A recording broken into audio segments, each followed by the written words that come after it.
about immunology, basic concepts in immunology. What is immunology? This is Dr. Keshav Prasad, lecturer in zoology, SSC Government Medical College, Surat. Immunology, the study of immunity is known as immunology.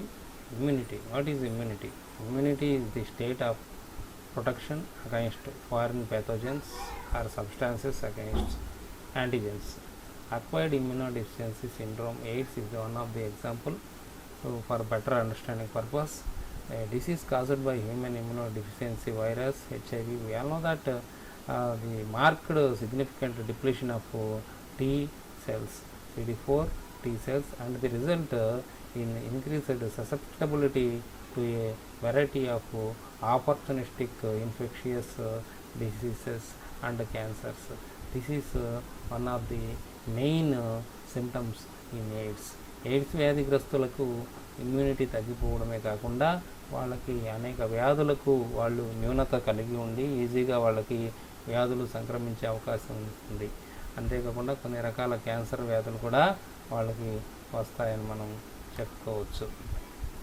Next, active immunity అంటే ఏంటంటే adaptive immunity, that is induced by natural exposure to a pathogen or by a vaccination. ఒక వ్యాధిజనక జీవికి కానీ లేదా టీకా మందుకు కానీ మనం ఎక్స్పోజ్ అయినప్పుడు మన శరీరంలో సహజ సిద్ధంగా ఏర్పడే ఇమ్యూనిటీనే యాక్టివ్ ఇమ్యూనిటీ అని అంటాము. Acute lymphocytic leukaemia, ALL, acute lymphocytic leukaemia. Lymphocytic లుకేమియాలో మామూలుగా a form of cancer in which there is uncontrolled proliferation of a cell of the lymphoid lineage. The proliferating cells usually are present in the blood. అంటే ఈ proliferation అంటే సాధారణంగా ఒక కణము ఎక్కువ సంఖ్యలో ఉత్పత్తి కావడం అనేది జరుగుతుంది. ఒక పుట్టలాగా అది విస్ఫోటనంలాగా పోతుంది. దీన్ని కంట్రోల్ చేయడం, నియంత్రణ చేయడం అనేది ఉండదు. అదే అన్కంట్రోల్డ్ ప్రోలిఫరేషన్ ఆఫ్ సెల్ గ్రోత్ అనేది ఉంటుంది.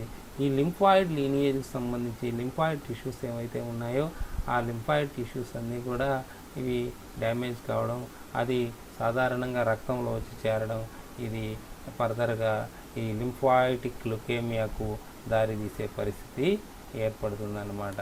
అదేవిధంగా ఇంకోటి కూడా మనం చూస్తాం, AML, అక్యూట్ మైలోజినస్ లుకేమియా అనేది a form of cancer in which there is uncontrolled proliferation of cell of the myeloid lineage.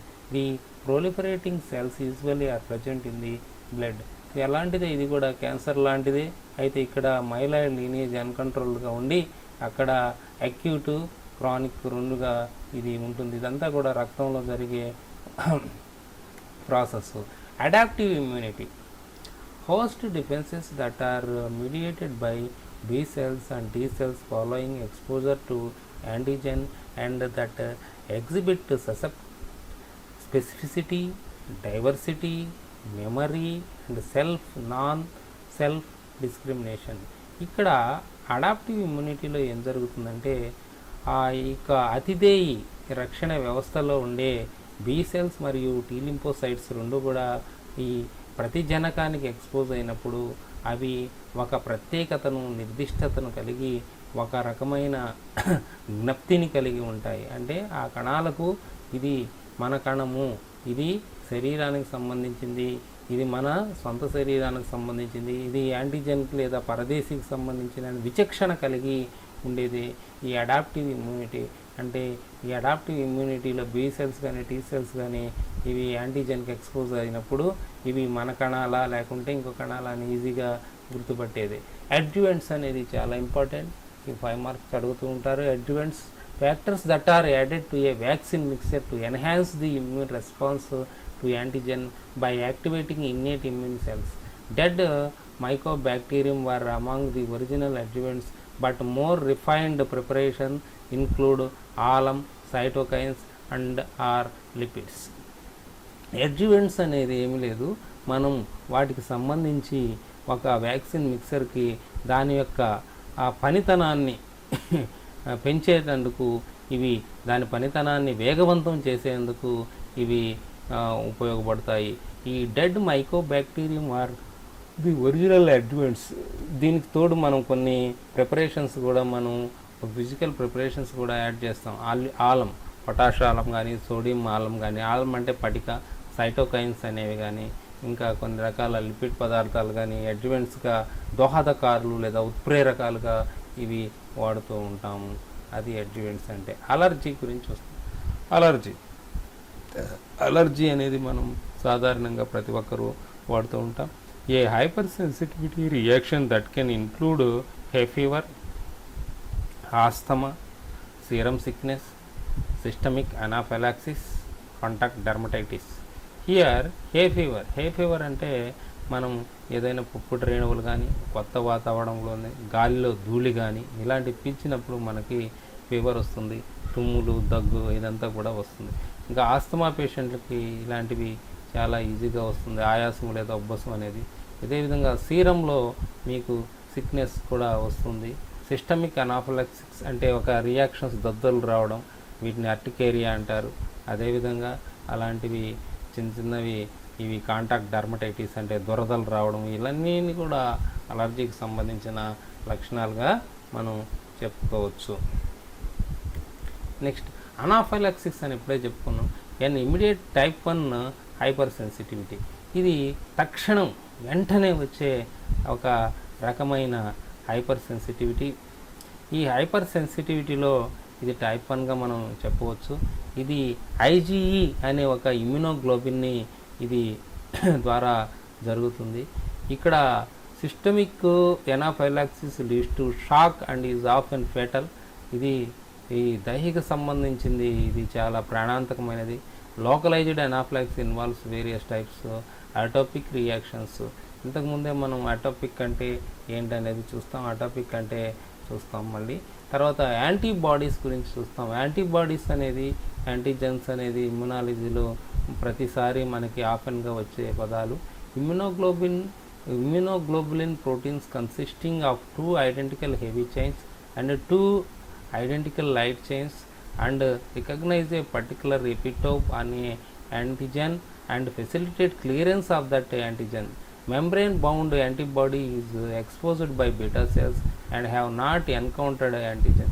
ఇక్కడ యాంటీబాడీస్ కూడా చూసినప్పుడు ఈ యాంటీజెన్ యాంటీబాడీ ఇంటరాక్షన్స్ జరుగుతాయి.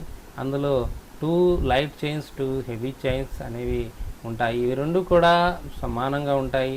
ఇవి రెండు కూడా ఐడెంటికల్ లైట్ చైన్స్. అవి పర్టికులర్ ఎపిటోప్ను, పారాటోప్ అనే రెండు భాగాలుగా ఈ యాంటీజెన్లో ఉండేవి వాటి యొక్క క్లియరెన్స్ను కలిగేదానికి తోడ్పడతాయి. Membrane bound antibody expressed by beta cell. ఇక్కడ బీ సెల్స్కి సంబంధించి ఈ మెంబ్రెయిన్ బౌండ్ అనేవి కూడా ఉంటాయి. That have not encountered antigen. అవి ఈ యొక్క యాంటీజెన్ ప్రతి జనకం ఏదైతే ఉందో దాన్ని ఎన్కౌంటర్ చేయలేకపోతాయి. Secreted antibody is produced by plasma cells. ఇక్కడ స్రవించే ప్రతిదేహాలన్నీ కూడా ప్లాస్మా కణాల నుంచి ఉత్పత్తి అవుతాయి. Please remember, secreted antibody is produced by plasma cells. Some antibodies are multiples of the basic 4 chain structure. ఇవి యాంటీబాడీస్ గురించి డీటెయిల్గా మళ్ళీ విత్ డయాగ్రామ్స్ నెక్స్ట్ క్లాస్లో చెప్పుకున్నాం. Antigen, any substance usually foreign that binds specifically to an antibody or a T cell receptor often is used as a synonym of immunogen. దీన్ని ఇమ్యునోజెన్ అని కూడా అంటారు. ఇది మామూలుగా టీ సెల్ రిసెప్టార్ కానీ యాంటీబాడీకి కానీ ఇది బైండ్ అవుతుంది. యాక్చువల్గా ఇది ఒక పరదేశీ అంటే ఒక ఫారిన్ సబ్స్టాన్స్, బయట నుంచి వచ్చిన ఏదో బ్యాక్టీరియా, వైరస్ కానీ ఏదైనా సరే అది మనకి ఫారిన్గా సబ్స్టాన్స్గా ఇమ్యునోజెన్గా మనం చెప్పవచ్చు. Antigen presenting cell, any cell that can process and present antigenic peptides in association with class 2 major histocompatibility complex molecules and deliver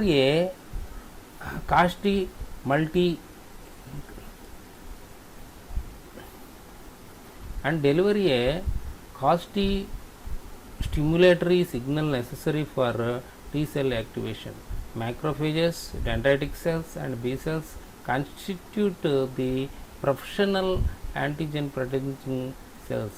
Non-professional antigen presenting cells which function in antigen presentation only for short period include thymic epithelial cells and vascular endothelial cells. Apoptosis, this is one of the important question. Please remember, apoptosis is nothing but apoptosis otherwise called as programmed cell death, where cells initiate a signaling pathway that result in their own demise. అంటే వాటంతట అవే ఆత్మహత్య చేసుకుంటాయి, వాటంతట అవే ప్రాణాలను కోల్పోతాయి. ఈ విధంగా apoptosis requires ATP and is typically depend on the activation of internal caspases. ఇవి caspases is a type of enzymes. అవి ఉండడం వల్ల ఏటీపీ సమక్షంలో యాక్టివేషన్ చెంది ఇవి వాటిష్టంగా అవే చనిపోవడం జరుగుతుంది. In contrast to necrosis, it does not result in damage to surrounding cells. అయితే నెక్రోసిస్ అనేది కణజాల క్షయం, ఇది మొక్కల్లో జరుగుతుంది. ఒక కణం చనిపోయి దాని పక్క కణాలను కూడా చంపుతుంటుంది. కానీ ఈ బయలాజికల్ సిస్టంలో అలా కాదు, ఆ ఒక్క కణం మాత్రమే చనిపోతుంది, పక్క కణాలకు ఎటువంటి హాని కలగదు. అది అపాప్టోసిస్కి నెక్రోసిస్కి ఉండే తేడా. నెక్రోసిస్ మొక్కల్లో జరుగుతుంది, కణజాల క్షయం జరుగుతుంది. ఈ అపాప్టోసిస్లో ఒక కణం మాత్రమే చనిపోతుంది, పక్క కణాలకు ఎలాంటి హాని కలిగించదు. అది ఒక మిరాకిల్ గుర్తుపెట్టుకోండి. అటోపిక్, ఇందాక చెప్పాను, అటోపిక్లో మనకు టైప్ 1 హైపర్ సెన్సిటివిటీ రియాక్షన్స్లో ఇక్కడ ఐజీ ఇమ్యునోగ్లోబిన్ ఈ మీడియేటెడ్ ఇది మనకు టైప్ 1గా చెప్పుకోవచ్చు. అయితే allergic rhinitis, high fever, eczema, asthma and various food allergies అన్నీ కూడా దీని కిందే వస్తాయి. ఇవి చాలా వేగవంతంగా ఉంటాయి, మనకు వెంటనే వస్తాయి. ఇవి మనం టైప్ 1 మీడియేటెడ్ ఐజీగా మనం చెప్పుకోవచ్చు. తర్వాత attenuate, what is live and attenuate? Attenuate means ఇవి నిర్వీర్యం చేయబడిన లేదా వాటిని క్రియారహితం చేయబడిన అనేది Telugu terminology. To decrease the virulence of the pathogen and render it incapable of causing disease. అంటే వాటి యొక్క విరులెన్స్, వ్యాధి జనకతను, వాటి వ్యాధి జనక తీవ్రతను మనం తగ్గించేసి లేకుండా పనికి రాకుండా చేసి అయితే అటెన్యుయేషన్గా మనం చెప్పవచ్చు. Many vaccines are composed of attenuated bacteria or virus that induce protective immunity without causing harmful infection. ఇక్కడ కానీ మనం గమనించినట్టయితే చాలా వ్యాక్సిన్స్ తయారు చేసేవాళ్ళు వీటిని అన్నీ కూడా అటెన్యుయేషన్ చేస్తారు. అటెన్యుయేషన్ అంటే నిర్జీవర క్రియారహితం చేసేసి, అంటే వాటిని పూర్తిగా చంపేయకుండా కొద్దిగా అంటే వాటి పనికి రాకుండా చేసి పెట్టేస్తే అవి మనకు యూస్ఫుల్గా ఉంటాయన్నమాట. B lymphocytes, B cells, lymphocyte that mature in the bone marrow and express membrane bound antibodies. After interacting with antigen they differentiate into antibody secreting plasma cells and memory cells. ఈ యొక్క బి సెల్స్ అనేవి మన immunity సిస్టంలో very important. ఇవి ఎముక మూలక నుంచి ఉత్పత్తి కావడం జరుగుతుంది. ఈ తర్వాత అక్కడ నుంచి ఇవి ఇంటరాక్టింగ్ విత్ యాంటీజెన్తో ఇవి ఇంటరాక్ట్ అయ్యి ఆ తర్వాత విభేదీకరణం చెంది antibody secreting plasma cells and memory సెల్స్గా రెండుగా ఈ సెక్రెటింగ్ ప్లాస్మా సెల్స్ మరియు మెమరీ సెల్స్గా ఇవి విభేదనం జరుగుతుంది. బి సెల్స్ రెండుగా విభేదనం చెందడం జరుగుతుంది.